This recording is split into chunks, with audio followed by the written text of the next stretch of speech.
क्या मायावती, चंद्रशेखर रावण और विजय थालपति मिलकर पलट देंगे 2029 का चुनाव? क्या मायावती बनेंगी 2029 की पहली दलित महिला प्रधानमंत्री? अगर आप चाहते अगली प्रधानमंत्री मायावती हो तो अभी चैनल को सब्सक्राइब कर लीजिए। अब शुरू करते हैं। देश की राजनीति में कुछ नाम ऐसे होते हैं जो अपने आप में पूरा अध्याय होते हैं। मायावती एक ऐसा नाम जिसने उत्तर भारत की राजनीति को दशकों तक अपनी शर्तों पर चलाया। चंद्रशेखर आजाद रावण, सड़कों से संसद तक की लड़ाई का चेहरा, गुस्सा, तेवर और सिस्टम से सीधी टक्कर। और अब तीसरा नाम जिसने राजनीति में एंट्री लेकर सबसे ज्यादा हलचल मचा दी है, थलपति विजय, साउथ का सुपरस्टार, जिसकी फैन फॉलोइंग सिर्फ सिनेमा तक सीमित नहीं रही बल्कि अब राजनीति की दहलीज पर खड़ी है। अब सवाल ये नहीं है कि ये तीनों बड़े नाम हैं या नहीं, सवाल ये है कि अगर ये तीनों एक साथ आ गए, अगर इनकी सोच, इनका वोट बैंक, इनकी रणनीति एक लाइन में खड़ी हो गई, तो क्या 2029 की राजनीति वैसी रह पाएगी जैसी आज है? उत्तर प्रदेश से शुरू करते हैं, क्योंकि भारतीय राजनीति का रास्ता आज भी यूपी से होकर गुजरता है। मायावती को हल्के में लेना राजनीति की सबसे बड़ी भूलों में से एक रही है। कई बार लोग उन्हें खत्म मान चुके हैं, कई बार कहा गया कि उनका दौर निकल गया, लेकिन हर बार वो एक नई रणनीति के साथ लौटी। मायावती सिर्फ नेता नहीं है, वो एक सिस्टम है। बूथ लेवल तक फैला संगठन, वोटर की नब्ज की समझ और सबसे बड़ी बात, चुप रहकर सही वक्त पर वार करना। दूसरी तरफ चंद्रशेखर आजाद रावण, उनका उभार पारंपरिक राजनीति से अलग है। वो कुर्सी की राजनीति से पहले सड़क की राजनीति करते हैं। जेल, आंदोलन, भाषण, टकराव, उनका पूरा राजनीतिक व्यक्तित्व संघर्ष से बना है। युवा उन्हें इसलिए सुनता है क्योंकि वो भाषा नहीं बदलते, वो सिस्टम को खुली चुनौती देते हैं, और यही बात उन्हें खास भी बनाती है और खतरनाक भी। अब जरा सोचिए, अगर मायावती का सियासी अनुभव, संगठन और रणनीति और चंद्रशेखर आजाद का युवा जोश, आक्रोश और जमीनी पकड़ एक साथ आ जाए, उत्तर भारत में दलित राजनीति का जो बिखराव पिछले कुछ सालों में दिखा है वो अचानक एकजुट हो सकता है। और यही वो बिंदु है जहां बड़े बड़े दलों की नींद उड़ सकती है। लेकिन कहानी यहीं खत्म नहीं होती। असली ट्विस्ट आता है साउथ से। थलपति विजय का राजनीति में आना सिर्फ एक अभिनेता का दल बनाना नहीं है, ये उस ट्रेंड का हिस्सा है जहां सिनेमा, सोशल मीडिया और युवा राजनीति आपस में मिल रहे हैं। विजय की फैन फॉलोइंग सिर्फ तमिलनाडु तक सीमित नहीं है। डिजिटल प्लेटफॉर्म्स पर उनकी मौजूदगी, युवाओं में उनका प्रभाव और एंटी सिस्टम वाली उनकी छवि, ये सब मिलकर एक नई तरह की राजनीति की नींव रखते हैं। अब जरा पूरे देश का मैप दिमाग में लाइए। उत्तर भारत में मायावती और रावण का असर, दक्षिण में थलपति विजय की पकड़, और बीच में सोशल मीडिया जहां आज चुनाव जीते और हारे जाते हैं। ये कोई पारंपरिक गठबंधन नहीं होगा, ये होगा नैरेटिव बेस्ड अलायंस, यानी मुद्दों पर आधारित, भावनाओं पर आधारित और सिस्टम के खिलाफ खड़े होने वाला गठजोड़। 2029 की राजनीति का सबसे बड़ा सवाल यही है, क्या देश एक बार फिर किसी नए तीसरे मोर्चे की तरफ बढ़ रहा है? और अगर हां, तो क्या ये तिकड़ी उस मोर्चे का चेहरा बन सकती है? राजनीतिक जानकारों की माने तो देश की जनता, खासकर युवा वर्ग, अब सिर्फ वादों से संतुष्ट नहीं है। उन्हें प्रतिनिधित्व चाहिए, उन्हें ऐसा नेता चाहिए जो हम में से एक लगे। मायावती उस वर्ग की आवाज रही हैं जिसे लंबे समय तक हाशिए पर रखा गया। चंद्रशेखर आजाद उसी आवाज को और तेज और आक्रामक बनाते हैं, और थलपति विजय उस आवाज को कैमरे, मंच और डिजिटल स्क्रीन तक पहुंचाने की ताकत रखते हैं। यहां सबसे दिलचस्प बात यह है कि इन तीनों की राजनीति की भाषा अलग है, लेकिन दर्द का बिंदु कई जगह एक जैसा है: सम्मान, अवसर और सत्ता में हिस्सेदारी। हालांकि ये रास्ता आसान नहीं है। सबसे बड़ी चुनौती होगी वैचारिक तालमेल।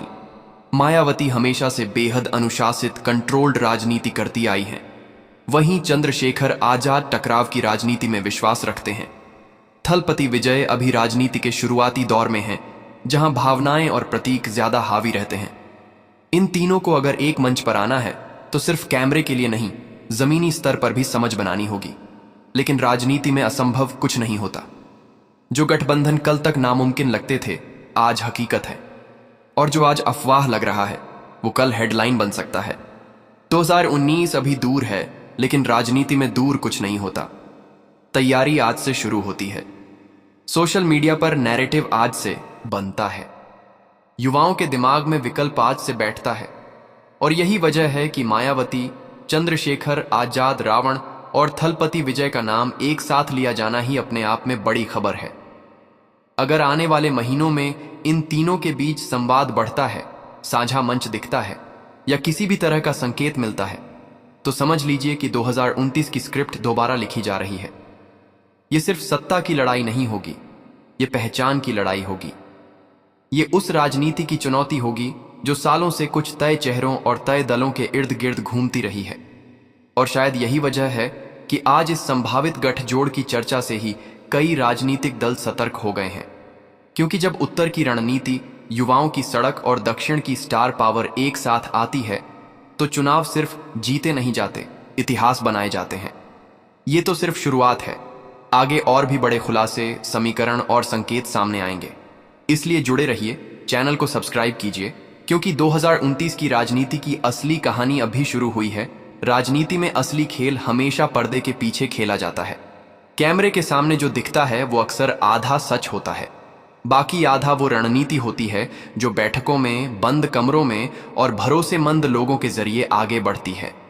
मायावती, चंद्रशेखर आजाद रावण और थलपति विजय की संभावित तिकड़ी को समझने के लिए भी हमें इसी पर्दे के पीछे झांकना होगा। सबसे पहले बात करते हैं उस वर्ग की जो किसी भी चुनाव का रुख तय करता है, वोटर। उत्तर भारत में दलित वोट बैंक लंबे समय से बिखरा हुआ दिख रहा है। कभी वो एक पार्टी के साथ जाता है, कभी दूसरी के साथ, और कई बार चुनाव से ही दूर हो जाता है। मायावती इस वोट बैंक की मनोविज्ञान को शायद सबसे बेहतर समझने वाली नेता रही हैं। उन्होंने देखा है कि कब भावनाओं से काम लेना है, कब चुप्पी से, और कब सीधी ताकत दिखानी है। लेकिन पिछले कुछ चुनावों में एक बात साफ हुई है, सिर्फ पुरानी यादों के सहारे अब वोटर नहीं चलता। यहीं पर चंद्रशेखर आजाद रावण का रोल अहम हो जाता है। वो उस पीढ़ी का प्रतिनिधित्व करते हैं जो सिर्फ सम्मान की बात नहीं करती, बल्कि टकराव से भी पीछे नहीं हटती। उनके समर्थक उन्हें इसलिए पसंद करते हैं क्योंकि वो डर की राजनीति नहीं करते। जेल जाना, मुकदमे झेलना, सड़क पर उतरना, ये सब उनकी राजनीतिक पहचान का हिस्सा बन चुका है। अगर मायावती संगठन है तो रावण आंदोलन है, और जब संगठन और आंदोलन मिलते हैं तो राजनीति में हलचल होना तय है।